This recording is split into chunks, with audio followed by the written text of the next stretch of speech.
വൈക്കം പയറുകാട് ശ്രീകൃഷ്ണസ്വാമി ക്ഷേത്രത്തിൽ അഷ്ടമിരോഹിണി മഹോത്സവം ഭക്തി നിർഭരമായി.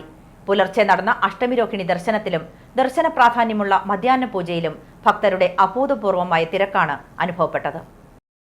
വൈക്കത്തെ പുണ്യപുരാതനമായ പയറുകാട് ശ്രീകൃഷ്ണസ്വാമി ക്ഷേത്രത്തിൽ നടന്ന അഷ്ടമിരോഹിണി മഹോത്സവം ഭക്തി നിർഭരമായി. പുലർച്ചെ നടന്ന അഷ്ടമിരോഹിണി ദർശനത്തിലും ദർശന പ്രാധാന്യമുള്ള മധ്യാഹ്ന പൂജയിലും ഭക്തരുടെ അഭൂതപൂർവമായ തിരക്കാണ് അനുഭവപ്പെട്ടത്.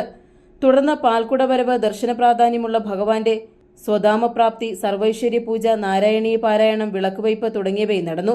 തുടർന്ന് ശ്രീമദ് ഭാഗവത സപ്താഹത്തിന്റെ സമാപനം കുറിച്ച് അപവൃത സ്നാനം, മംഗളാരതി, ആചാരദക്ഷിണ, പാൽക്കുടം അഭിഷേകം തുടങ്ങിയവയും നടന്നു.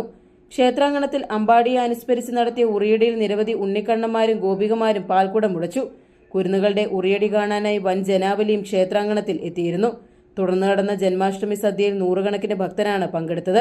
അഷ്ടമിരോഹിണി മഹോത്സവത്തിന് നിറം പകരാൻ കോൽക്കളി, പാൽക്കാവടി, കോയമ്പത്തൂർ കോവൈ ഗോപാലകൃഷ്ണൻ അവതരിപ്പിക്കുന്ന ദശാവതാരം നൃത്താവിഷ്കാരം, ജന്മാഷ്ടമി പൂജ എന്നിവയും നടന്നു. ഉത്സവ പരിപാടികൾക്ക് ക്ഷേത്ര മുഖ്യ കാര്യദർശി MG വാസുദേവൻ നമ്പൂതിരി നേതൃത്വം നൽകി. ACV news, Vaikom.